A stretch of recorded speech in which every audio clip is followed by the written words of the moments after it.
আমাদের দেশের জাতীয় সঙ্গীত পরিবর্তন করার জন্য অনেকেই বলাবলি করছেন, এটা পরিবর্তন করা উচিত কিনা, ইসলামের আলোকে জানতে চাই। জাতীয় সঙ্গীত পরিবর্তন করার দাবি এবারই শুধু উঠছে তা নয়, এর আগেও বারবার উঠেছে, আপনারা জানেন।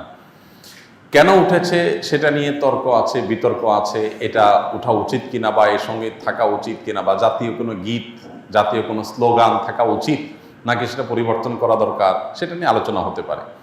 আমি সে আলোচনায় যাব, তার আগে একটু প্রাসঙ্গিক অন্য একটা বিষয় বলি। সেটা হলো যে দেশপ্রেমের নামে, দেশত্ববোধকতার নামে, দেশত্ববোধক কাজের নামে আপনি কোনো গীত, মিউজিক সংযুক্ত করে, বাদ্যযন্ত্র সংযোগে আপনি যদি কাউকে শুনতে বাধ্য করান, তাহলে সেটা তার স্বাধীনতার খর্ব করার শামিল, বিশেষ করে মুসলমানদের ক্ষেত্রে। কারণ ইসলাম যেহেতু বাদ্যযন্ত্র যোগে কোনো গান বাদ্যকে অ্যালাউ করে না, কোনো গানকে অ্যালাউ করে না, বিধায় আপনি দেশাত্মবোধক গানের নামে, দেশপ্রেমের নামে আপনি আমাকে যদি এটা চাপিয়ে দেন, তাহলে এটা হবে আমার অধিকার লঙ্ঘন করা, আমার অধিকার খর্ব করা। সোজা কথা, দেশের সংখ্যাগরিষ্ঠ মানুষ যেটাকে হারাম মনে করে, সেই কাজ আপনি দেশের মানুষের উপরে চাপিয়ে দিতে পারেন না।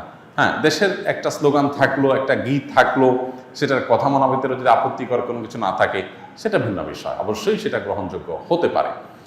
এবার আসা যাক এই গানটা নিয়ে, যে আমাদের যে জাতীয় সঙ্গীত আছে, আপনারা জানেন যে রবীন্দ্রনাথের লেখা এই গানটি বাংলাদেশের জন্মেরও আরো বহু আগে তিনি লিখেছেন।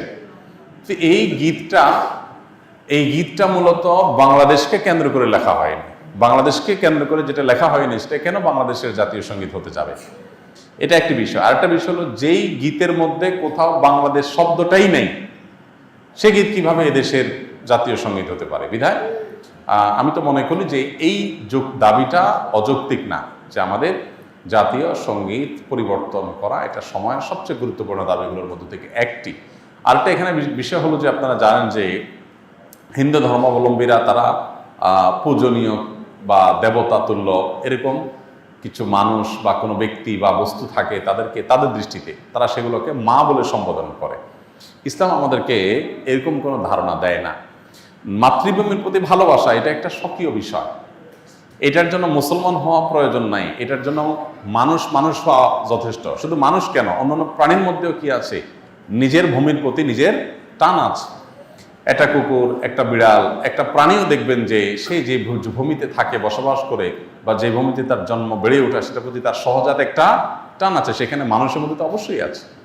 আমাদের প্রিয় নবী সাল্লাল্লাহু আলাইহি সাল্লাম মক্কা থেকে যখন হিজরত করে মদিনায় আসছেন, তাকে যখন কেবলা পরিবর্তন নির্দেশ করা হলো, তিনি যখন ফিলিস্তিনের দিকে নামাজ আদায় করছিলেন, তিনি বারবার করে মক্কার দিকে যেন কেবলা করে নামাজ পড়তে পারেন, নিজের মাতৃভূমির দিকে ফিরে যেন তারা সালাত আদায় করতে পারেন, সেজন্য আল্লাহর কাছে বারবার করে বিভিন্নভাবে আর্গুমেন্ট পেশ করছিলেন। আল্লাহ তাআলা কোরআনে সেটা উল্লেখ করেছেন, ফালানুওয়াল্লিয়ান্নাকা কিবলাতান তারদাহা, হে রাসূল, অচিরেই আপনাকে আপনার মনের মতো আপনি যে কেবলার প্রত্যাশা করছেন সেদিকে ফিরে সালাত আদায় করার নির্দেশ দান করবে। এখান থেকে বোঝা যায় মাতৃভূমির প্রতি সহজাত টান থাকা এটা একেবারে প্রাকৃতিক একটি বিষয়।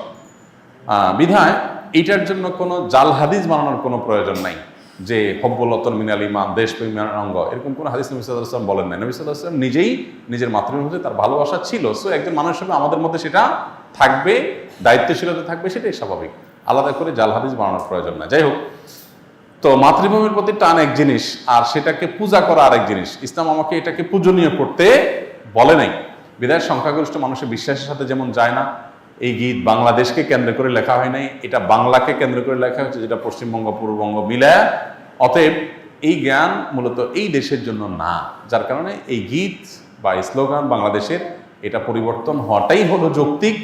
এটাকে যারা মনে করেন অপরিবর্তনীয় বা পরিবর্তনের দাবি তুললেই যারা মনে করেন যে বোধহয় সব গেল, তারা কি এটাকে করোনাদিস মনে করেন নাকি, যে করোনাদিস এটা পরিবর্তন করা যায় না, এটা তো পরিবর্তনযোগ্য। অতএব এটা পরিবর্তন করার দাবিটা আমি ব্যক্তিগতভাবে মনে করি যে অযৌক্তিক নয়। ডিপ্রেশন, দুশ্চিন্তা থেকে মুক্তির উপায় কি? ডিপ্রেশন এবং দুশ্চিন্তা এখন ঘরে ঘরে। যত বেশি সম্পদ, যত বেশি মানুষের দিনকাল ভালো, তত বেশি মানুষের মধ্যে দুশ্চিন্তা, ডিপ্রেশন বেশি। তো এই দুশ্চিন্তা এবং ডিপ্রেশন এটা থেকে মুক্তি লাভের জন্য আমাদের যে কাজগুলো করতে হবে, তার ভিতরে 1 নম্বর হলো 5 ওয়াক্ত নামাজ যথাযথভাবে সুন্দরভাবে আদায় করতে হবে, খুব লম্বা সময় নিয়ে, ধীরে ধীরে। দ্বিতীয়ত, আপনি বেশি বেশি করে কোরআনে কারিমের অর্থ সহকারে তেলাওয়াত করবেন। এটি দুশ্চিন্তা থেকে মুক্তি লাভের জন্য অন্যতম কারণ। বিশেষ করে সূরা ইউসুফ সম্পর্কে অনেক উলামারা বলেছেন, এটা অর্থ সহকারে বুঝে পড়লে, মহব্বতের সাথে পড়লে, তাজবিদের সাথে সুন্দরভাবে পড়লে ইনশাআল্লাহ দুশ্চিন্তা থেকে মানুষ বাঁচতে পারে। তৃতীয়ত, দুরুদের আমল এ সম্পর্কে হাদিসে পরিষ্কারভাবে আমাদেরকে নবী সাল্লাল্লাহু আলাইহি ওয়াসাল্লাম নির্দেশনা দিয়েছেন যে নিয়মিত যদি কেউ দুরুদ পড়ে, সবসময় দুরুদ পড়ে, তো আল্লাহ তাআলা তাকে দুশ্চিন্তা মুক্ত করেন। আরেকটা হলো ইস্তেগফার। ইস্তেগফার যদি কেউ নিয়মিত পড়েন, তাকেও আল্লাহ তাআলা দুশ্চিন্তা থেকে হেফাজত রাখেন। আর এছাড়া দুশ্চিন্তা থেকে মুক্তি লাভের জন্য একটা বিশেষ দোয়া আছে, নবী সাল্লাল্লাহু আলাইহি ওয়াসাল্লাম পড়তেন, আল্লাহুম্মা ইন্নী আউযু বিকা মিনাল হাম্মি ওয়াল হাযান ওয়া আউযু বিকা মিনাল আজজি ওয়াল কাসল ওয়া আউযু বিকা মিনাল বুখলি ওয়াল জুবন ওয়া আউযু বিকা মিন গালাবাতিদ দাইনি ওয়া কাহরির রিজাল।